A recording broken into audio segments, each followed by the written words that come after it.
ایک صاحب دوستوں کی محفل میں ہانک رہے تھے۔ گھر میں میرا حکم چلتا ہے، کھانے کے بعد بیگم سے کہتا ہوں گرم پانی لاؤ، وہ فوراً لے آتی ہے۔ کھانے کے بعد گرم پانی کس لیے؟ ایک آدمی نے پوچھا۔ وہ صاحب منہ بنا کر بولے، تمہارے خیال میں مجھے برتن ٹھنڈے پانی سے دھونے چاہیے؟ ایک بھکاری نے دکان کے دروازے پر دستک دے کر کہا، اللہ کے نام پہ روٹی دے دو۔ اندر سے آواز آئی، صاحب گھر پر نہیں ہے۔ بھکاری بولا، میں نے روٹی مانگی ہے، صاحب کو نہیں مانگا۔ کمرہ امتحان میں ایک لڑکا پرچے کو غور سے دیکھ رہا تھا۔ پاس کرے ممتحن نے پوچھا، کیا پرچہ مشکل ہے؟ لڑکا بولا، جی پرچہ تو مشکل نہیں، لیکن میں یہ سوچ رہا ہوں کہ اس سوال کا جواب میں نے کون سی جیب میں رکھا ہے۔ ایک صاحب نے اخبار میں ضرورت رشتے کا اشتہار شائع کروایا۔ مجھے اپنے لیے ایک جیون ساتھی کی ضرورت ہے جو وفادار، خدمت گزار اور فرمانبردار ہو۔ خوبصورت ہونا ضروری نہیں ہے، سخت سے سخت محنت سے بھی نہ گھبرائے، روکھی سوکھی کھا کر بھی شکر ادا کرے، ذات پات، فرقہ اور نسل کی کوئی قید نہیں۔ دوسرے ہی دن ایک گدھی ان کے دروازے پر کھڑی تھی۔ اس کے گلے میں کاغذ کا ایک پرزہ لٹک رہا تھا جس پر لکھا تھا، آپ کا ضرورت رشتے کا اشتہار پڑھ کر حاضر ہوئی ہوں، شاید آپ کے معیار پر پوری اتر سکوں۔ No. ایک دیہاتی کی ماں بیمار ہو گئی۔ وہ اسے شہر میں ڈاکٹر کے پاس لایا۔ ڈاکٹر نے بڑھیا کے منہ میں تھرما میٹر رکھا تو دیہاتی کو ڈاکٹر پر بہت غصہ آیا۔ کہنے لگا، ارے تم بھی کوئی ڈاکٹر ہو، میری ماں کے منہ میں ٹیکا لگا رہے ہو۔ دو بیوقوف پانی پینے کا ایک گلاس الٹا پڑا تھا۔ پہلا بیوقوف، اس کا تو منہ ہی بند ہے۔ دوسرا بیوقوف، یہ تو نیچے سے بھی ٹوٹا ہوا ہے۔ ہر کاروبار چلتا ہے یہاں۔ اگر چوہوں کی دکان بھی کھولو تو لوگ یہ سوچ کر خرید لیں گے کہ چلو لے لیتے ہیں، رشتہ داروں کے گھر ہی چھوڑ دیں گے۔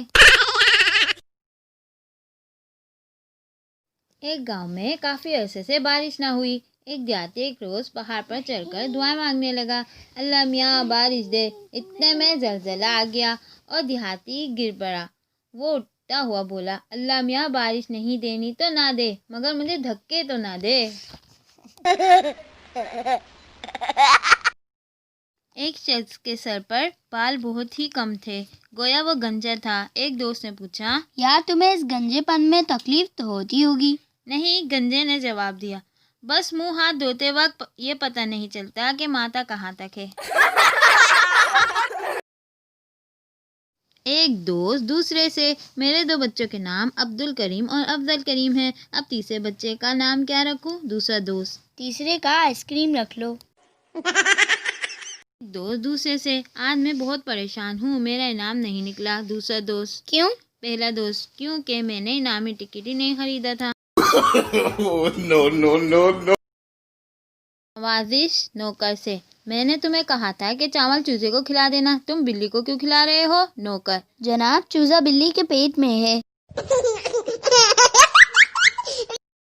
گاہک حجام سے، تم لوگوں کو ڈراؤنے قصے کیوں سناتے ہو؟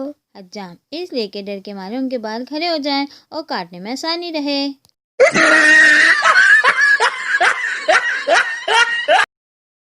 بچہ بھائی سے، بارش کا پانی کہاں جمع ہوتا ہے؟ بھائی غصے سے، میرے سر میں۔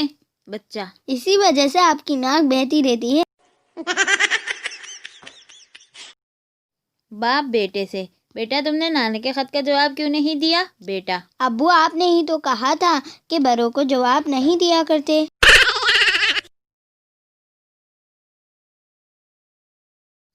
سردی میں نہانے کے لیے جگر کی نہیں گیزر کی ضرورت ہوتی ہے۔ ضروری اعلان، سردی آنے سے 15 دن پہلے اپنی ناک رجسٹر کروا لیں ورنہ بند ہو سکتی ہے۔ اچھا خاصا انسان گورا ہونے والا ہوتا ہے کہ پھر سے گرمیاں آ جاتی ہیں۔ پلٹ دوں گا ساری دنیا، اے خدا بس کمبل سے نکلنے کی طاقت دے دے۔ عورت دکاندار سے، تم نے ساری کی پوری 1 سال کی گارنٹی دی تھی لیکن یہ تو صرف 4 ماہ بعد ہی خراب ہو گئی۔ دکاندار، بیگم صاحبہ یہ پورے سال چلی ہے، 4 ماہ آپ کے پاس اور 8 ماہ میرے پاس۔ اگر آپ کو ہماری ویڈیو پسند آئی ہے لائک کریں، سبسکرائب کریں، کمنٹ کریں، شیئر کریں اور بیل آئیکن کو دبا دیں تاکہ ہماری حوصلہ افزائی ہو سکے۔